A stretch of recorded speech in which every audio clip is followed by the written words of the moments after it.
Saludos, mi nombre es Jorge Yangas, soy estudiante del SPOICH, Facultad de Mecánica, carrera de Mecánica. El día de hoy vamos a desarrollar un ejercicio relacionado con derivadas.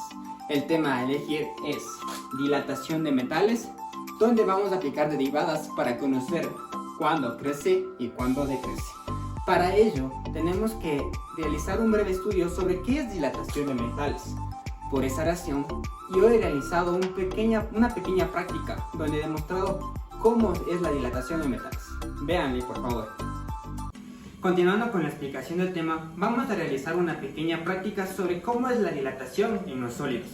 Como bien, tenemos como materiales ciertos sólidos que vienen a presentarse de diferentes formas. E incluso también tenemos otros sólidos que vienen a presentar diferentes formas, diferentes lados e incluso tienen diferente volumen. Como podemos ver en la pieza de aquí, incluso presenta una circunferencia. Pero para la práctica necesitaremos estas tuercas. Además tenemos con la ayuda de un frasco, que este frasco debe tener una tapa y dicha tapa tiene que tener una perforación, lo que nos va a permitir desarrollar cómo es el proceso de dilatación. Para eso, como primer paso, tenemos que coger la tuerca y demostrar cómo esta tuerca ingresa al frasco sin ningún problema, por medio del agujero. Y como podemos ver, ingresa sin ningún problema. Eso lo hace porque el sólido presenta una temperatura normal y hace que entre con facilidad. Si bien, ahora vamos a proceder con el sólido que nosotros nos vamos a ayudar para demostrar el proceso de dilatación. Para eso, con la ayuda de este sólido, como bien sabemos, ingresa fácilmente, vamos a ponerlo en el contacto con el calor. Síganme, por favor. Al tener al sólido con contacto con el calor, esto hace que sus moléculas se expandan, lo cual permite que tengan un movimiento y estos cambien de forma y permitiendo así el proceso de dilatación. Para esto va a tener un proceso muy importante, el tiempo. ¿Por qué? Porque el tiempo es la variable que va a determinar qué dilatación o qué porcentaje de máximo mínimo tienes de dicho sólido. Una vez que el sólido adquiera cierta temperatura o cambio de temperatura, procedemos a introducirlo de nuevo en el frasco. Síganme, por favor. Procedemos a ingresar el sólido en el frasco. Como bien podemos ver que el sólido no ingresa. Para eso, con ayuda del frasco con el agua, podemos enfriarlo para que así recupere su temperatura. Una vez que esté a una temperatura promedio, procedemos a meterlo en el frasco y vemos cómo entra con facilidad. Continuando con el desarrollo del ejercicio, dilatación de metales. Ya una vez realizada la práctica, tenemos un conocimiento práctico sobre qué es la dilatación en los metales. Si bien vamos a proceder al ejercicio, el ejercicio nos da la siguiente función. Esta función, que es v de t, que viene a demostrar 40 más 15t menos 9t al cuadrado y más t cubo, viene a ser que t viene a representar el tiempo en horas. El ejercicio nos dice las 6 primeras horas, lo cual viene a ser un intervalo de 0,6. Para el análisis de este ejercicio debemos seguir los siguientes pasos. Como análisis número 1 viene a ser la derivada. Esta derivada es fundamental porque nos da entrada a reconocer los puntos críticos. ¿Cómo? Según el siguiente paso. La derivada igualada a 0. Una vez la derivada igualada a 0, tenemos que simplificarla, es decir, sea métodos como fórmula general o métodos como factoreo, para así determinar los puntos críticos. Como tercer paso, tenemos que realizar una tabla. Una tabla que estará hecho de menos de infinito a más de infinito. ¿Con qué función? Con la función de obtener creciente y decreciente y los puntos máximos y mínimos. Y como final tenemos el cuarto paso. El cuarto paso nos indica que tenemos que realizar la gráfica. La gráfica, además de tanto el 1 como el 2, nos ayuda a identificar visualmente dónde está la gráfica, dónde se encuentra el punto máximo y el punto mínimo. Y aparte de identificar, nos ayuda a verificar si el ejercicio está bien resuelto al momento de sacar los puntos críticos y realizar el ejercicio. Continuando con el desarrollo de dicho ejercicio, como primer paso tenemos la derivada. Si bien haciendo un estudio breve de la derivada, sabemos que la derivada es la razón que existe entre la variable dependiente con la independiente. Si bien en la función sabemos que esta parte es la independiente y la t viene a ser la variable dependiente. Ok, procedemos a la derivación. La derivada de 40, que viene a ser una constante, automáticamente viene a ser 0. Aquí tenemos la derivada de 15t de menos 9t al cuadrado y más t al cubo, vienen a ser derivadas a la potencia. Si bien f de x igual a xn, se lo representa como f de x, o sea, derivada de f de x, igual al exponente que baja a multiplicar a la base restada menos 1 con el exponente. Es decir, para un mejor entendimiento, 15t a la 1. Sabemos que 15 de 1 viene a multiplicar a 15, entonces sería 15. Y t a la menos 1, que sería 0, y t elevada a la 0 viene a ser 1. Así mismo realizamos el siguiente paso con lo siguiente: menos 9t al cuadrado, menos 18t. T al cubo, 3t al cuadrado. Realizamos el segundo paso, que nos indica la variable. Tenemos que el segundo paso nos indica que tenemos que igualarla a 0. Ya, la derivada igualada a 0, que nos quedaría 15 menos 18t más 3t al cuadrado igual a 0. Aquí aplicamos la simplificación por medio de factoreo, de fórmula general o de cualquier caso que sea necesario plantear. En este caso nosotros vemos a simple vista que podemos simplificar. ¿Cómo? Podemos sacar la tercera de cada parte, pero también podemos ordenarla, es decir, ponemos desde el exponente mayor hasta el exponente menor, algebraicamente. Entonces quedaría primero t al cuadrado menos, sería la tercera parte de 18, que sería 6t, y más la tercera parte de 15, que sería 5, igualada a 0. A simple vista podemos ver que es un trinomio. Aquí podemos ver que es un trinomio de la forma simple. ¿Cómo se resuelve un trinomio de la forma simple? Se resuelve con dos paréntesis, donde el primer miembro tiene que ser la raíz cuadrada, del primer término, que sería t, y aquí sería t. Los signos tienen que seguir variados. Se va más por menos, menos, menos por más, menos. Tenemos que buscar dos números que multiplicados me den 5 y la suma me dé menos 6. Automáticamente sabemos que es el 5 y el 1. ¿Por qué? Porque 5 por 1, 5. Y menos 5 y menos 1, menos 6. Ok. Para eso tenemos que igualar a 0 para saber exactamente cuáles son los puntos críticos que nosotros vamos a trabajar. Sabemos que t1 va a ser igual a 5 y t2 va a ser igual a 1. Esto lo conocemos como puntos críticos.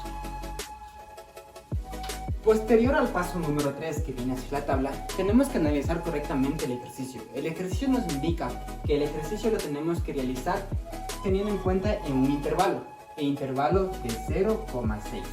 Al decir intervalo de 0,6 hablamos de las 6 primeras horas, por lo cual también viene incluido el t que es a la 0 y el t que es a la 6, correctamente, que viene a ser tiempo de hora.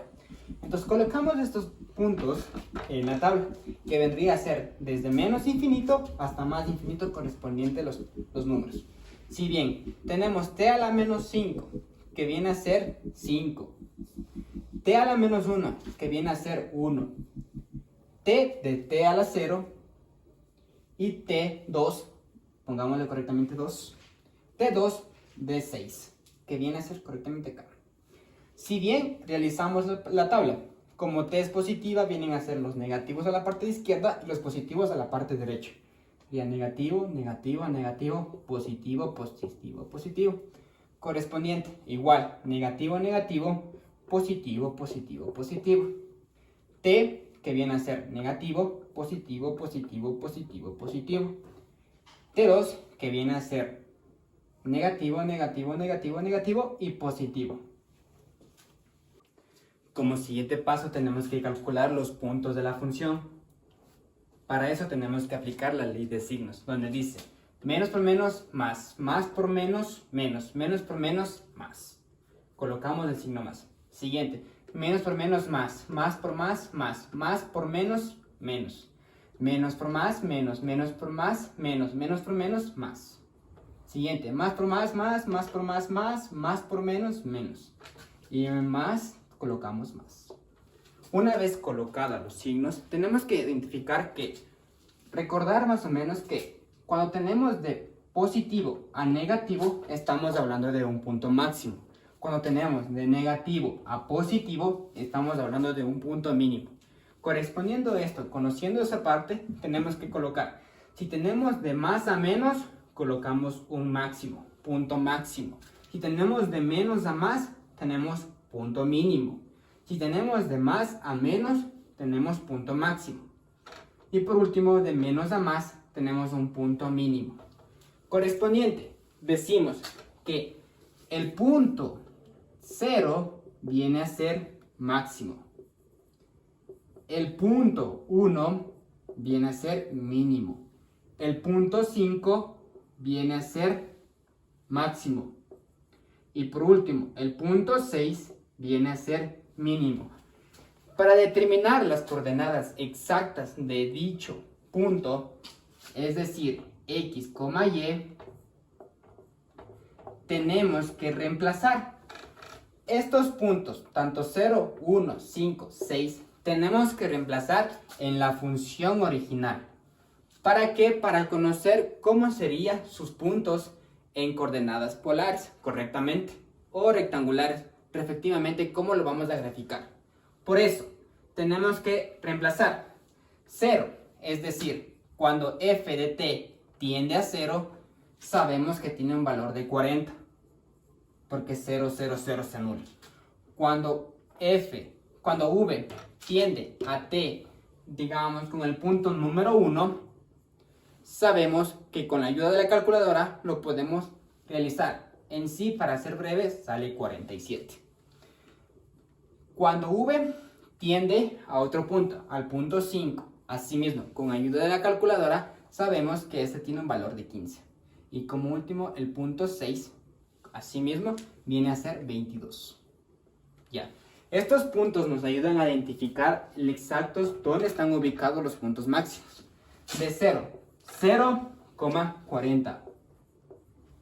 De punto 1, 1,47. Punto 5, 5,15. Punto 6, 6,22. Como he subrayado el número 1 y el número 5, estamos hablando de la función. ¿Por qué? Porque la función nos explica el ejercicio que tenemos que hallar creciente y decreciente. Si bien sabemos, el número 1 vendría desde el número 0 hasta el número 1. Como sabemos que desde 0 hasta 1 hay variedad de signos, más, menos, sabemos que este es creciente. Al tomar el valor del número 5, estamos hablando de 1 a 5, es decir, del intervalo de 1,5.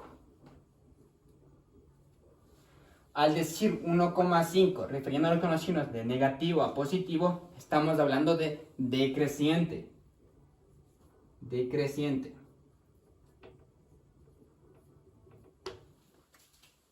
Como final tenemos el último paso que viene a ser la gráfica. En la gráfica podemos hacer una tabla de valores con la función original. Una vez graficada la función original, comprobamos si nuestros valores están correctamente calculados y analizados. Para eso, colocamos en el punto 0 que nos indica de 0.40, verificamos 0.40, corta en 40, perfectamente. Este viene a ser nuestro punto 0 o punto 1, dependiendo cómo lo identifiquemos nosotros. Siguiente punto, en el punto que viene a ser intersección 1, de 1 a 47, vamos 1, 47. Viene a ser nuestro punto número 1, porque lo identificamos así. Siguiente, tenemos punto sub 5, que viene a ser 5,15.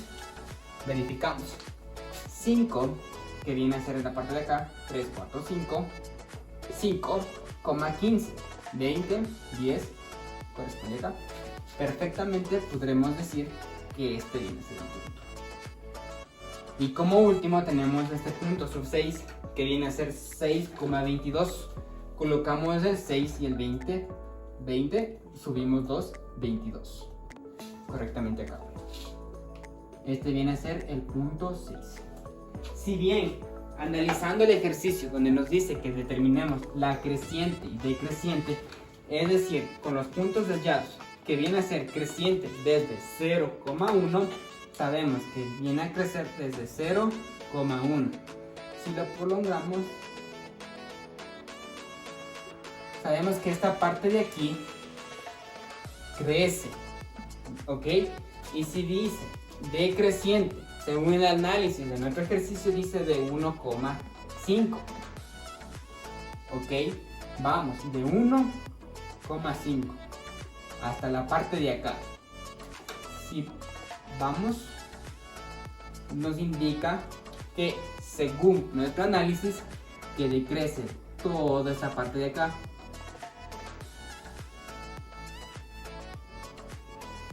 Como conclusión, decimos que nuestro ejercicio, que dicho metal con el proceso de dilatación, concluimos que crece de 0,1 con acción del calor y decrece de 1 a 5 con acción del calor al enfriar su temperatura. Muchas gracias.